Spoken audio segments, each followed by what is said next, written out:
Hey guys, Joe Simpson here. Wanted to talk about some tech today. I'm going to talk a little soft. My voice is fried.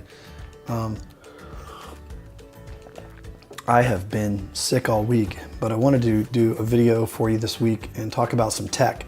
I haven't done a tech video in a while, and I thought maybe it'd be a good idea to go over something that I just came across. So about a week ago, or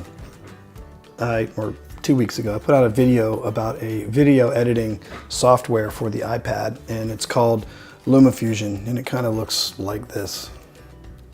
I know that's not showing you much, but anyway, it's a really handy video editor for the iPad. And I have one of the new iPad, the cheap ones, the 2018 iPads that can use the pencil. And I've been doing some fooling around with it, and I've been doing a couple of videos and having some good success with it. But one of the most frustrating things is when I can't get the information into the software like I need to, the videos, in order to edit them. So I bought these dongles. Yeah, one is made for an SD card, and the other one is made for a USB stick. The USB stick is like a 50-50 chance. Half the stuff I put into the iPad doesn't work. And then the SD card works really well with the Canon and the Panasonic, but it does not work with what I care about the most. This is my current go-to action camera, and the file format and structure on the Sony does not work with this SD card reader with an adapter or anything. So, and I've read up on it.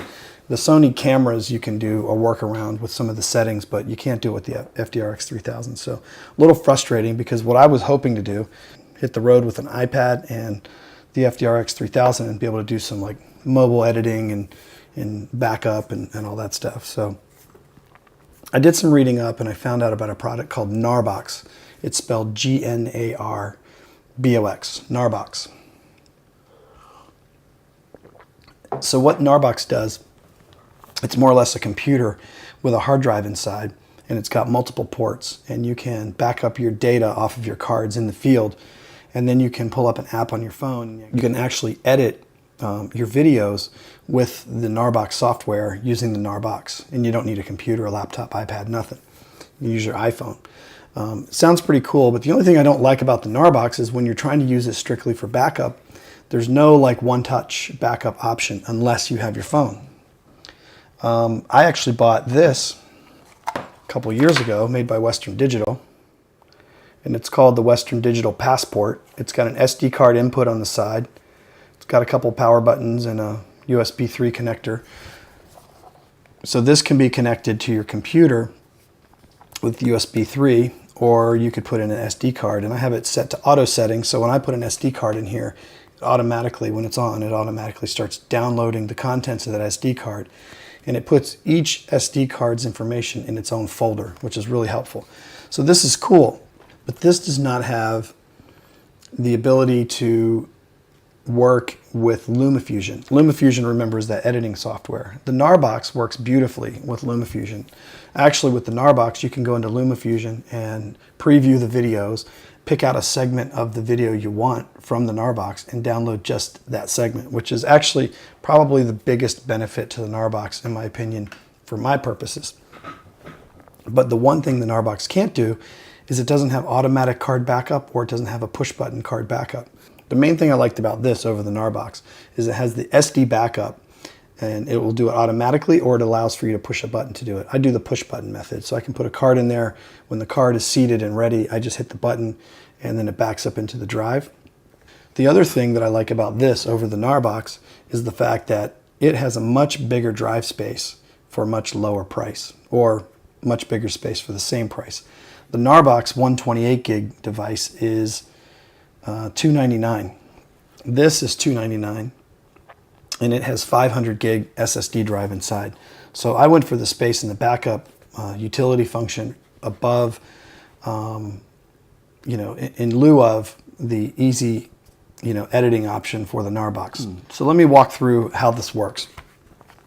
So I go out in the field, and I'm taking videos with this camera. Once I'm finished with the videos on this camera, I take out the SD card, the micro SD card out of this camera, and I put it into a micro SD card reader adapter. Then I come over and I power this on. like this. And once it's powered up, in this card reader slot over here, I put in this card, push it in and it clicks. And then there's a button up here that I push and hold for 2 seconds, and then it starts to copy the information over. And then once it's done, you'll get 4 solid lights across the top, and it'll say, you know, that'll tell you that it's finished. And at that point, you can pull the card out, put it back in your camera. Now you could delete it. Now the risk being you don't necessarily know if the backup was successful. There's nothing to tell you that, hey, it worked. But it's never failed for me in the last 5 years that I've had this. So I would think on an SSD, no moving parts, you're probably going to be okay. Okay, so from there, what you have is basically an SSD drive with data on it from your camera, and you can pick up your iPad and you can pull up the editor, connect to the SSD because it has its own built-in Wi-Fi. So this SSD drive, this My Passport, has a Wi-Fi, and it's called like My Passport. You get on there, you connect to the device via Wi-Fi. Then when you pull up LumaFusion, you can say import movies, and it'll say from what? And you say My Passport drive. It'll point you over to the drive, and then you can get down into those folders to where all those videos and all those movies are and bring them into the editor. So what I'm going to try to do is give you a screencast of how that looks and how that works. So let's cut away and do that now. Before we do anything, you want to go up here to settings. You want to go to Wi-Fi, and you want to make sure you're connected to the My Passport. I connect to the 5 gigahertz because it seems to work better, but you can do it how you want. And then once we go back over to my cloud, okay, and as you can see, when I click the disk that corresponds, see, I have 2 disks, 2 My Passports. One's shown as the orange, that's the one that I just bought, and the other one is shown as the black, as you can see here, and that one's not on, so it's not going to show up. So that one shows up, and this shows the SanDisk card, and that's the card that was in the camera we were just filming on. And it shows the folder. It's a basic duplicate copy of your camera card. Go down on the 100 Canon, and this card has a lot of JPEGs, and you can go to the bottom and you can see, for instance, the video that I just made minutes ago at the intro of this video.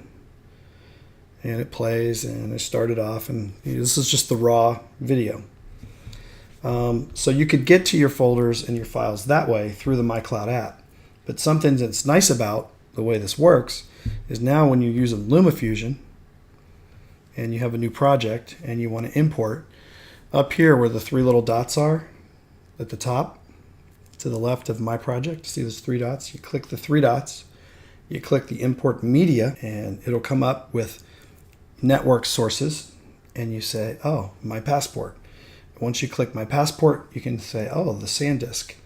Same thing, same folder routine here, going down through, and it gives you all your files. Now, the only thing I don't like is it doesn't give you a little thumbnail of each one, or at least I haven't waited long enough for it to fill in. I don't think it ever does. So that's not great, but if you know it was the last file you made, or the last 3, or the last whatever, you could pick one. So what you do is you pick one. I'm just going to pick the one we wanted. I'm going to pick this one, and I'm going to say download, and it's going to download the 3.6 gigabyte file that was on my card from my camera, and then I imported into the Western Digital Passport. Then I turned on my iPad, connected to the Passport, and I brought it over. Now I could have brought this over on an SD card. It would be simple, but it would also take up the space on my computer. So sometimes it's better to leave it on an outside drive, pick the videos you want, and bring only those videos in. And the other thing, if you think about it, it's a perfect solution for my Sony, because my Sony card does back up to the Western Digital, and then I'm able to go with my iPad and grab the Sony videos and pull it in. So this drive has made me mobile with the use of the Sony camera and the My Passport. All right, so guys, that kind of gives you a rough idea of how the workflow goes. So basically what we're looking at is you're taking video on your camera, you're pulling your card out, you're sticking it in the card reader, you're hitting the button to suck in the information. And once this is done, you'll get 4 solid lights across the top. You can take the card out, put it back in your camera, store it, save it, use it, do whatever you want with it. And then once you're done with that, you can take this device, make sure that the Wi-Fi light is on, go to your iPad, log into your iPad, go to your settings, Wi-Fi, connect to the My Passport drive, the 5 gigahertz, and then you're off to the races. You can pull data into your LumaFusion, you can pull data into your computer, into photos, you can even pull them down to the Western Digital app, or you could just use this thing as a backup device. Let's say I went to a wedding and I'm filming all day and I have 2 cards, 2 64 gigabyte cards, and I fill one up. I can stick it in here, back it up off to the side, stick the other one in, go for it. When I'm done with that card, pull the other one out, delete it, go, put the other one in. You just got to keep track of what you're doing so you don't delete the wrong stuff. But this is an incredible device, and they say the battery lasts for 10 hours. It has a 500 gig. It goes all the way up to, I think the largest one they make in the SSD is 2 terabytes, which is very expensive. And they also make these with a spinning disk version. These are SSD versions, so they're more durable. But they make these in a black that just have a spinning disk, which I think you can get for a lot cheaper, for like $179. I think you can get like a 2 terabyte. So this may not be the only option for you, but it does have 5 gigahertz radio Wi-Fi channel signal on it, so it's going to be really fast. And also, if you don't like this rubber exterior thing, you can just peel it off. And you're stuck with a nice, sleek little, easy-to-use drive. And then some of the things that you'll see at the top here, here we go. Some of the things you can see on this input is you have power, you have a USB for like a USB stick or thumb drive, and then you have the USB 3 connector to connect this device to your computer. And then you have the button, let's see, over here, which is the button that tells the device to back up the SSD or the thumb drive. You can set this device to have automatic intake, so when you put anything in it, it's just going to start sucking it down. But if you have a pretty big USB 3 drive and you stick it in here, you could waste a lot of space that you don't want to use. So I set mine to not to be automatic, so I can go ahead and push the button and make it back up as I need to. But that's really it. It's just a hard drive that has an SD card, a backup feature. The thing I like about this though is you don't need even a phone. Your phone could go dead. You could have a camera with a card in this, and you would have plenty of data and storage to run around and do all the video and photography that you would want for the entire day and not have to worry about running out of space, which is great. And you don't need the interface of the phone. That's the one thing I didn't like about the Gnarbox. In order to move data from the SD card to the Gnarbox, you had to get to your phone and tell it to do so. And I like that this has a button and it can also be set to automatic. If the Gnarbox had been automatic, like you push the card in and it just automatically sucks the information in, I might have picked that one up.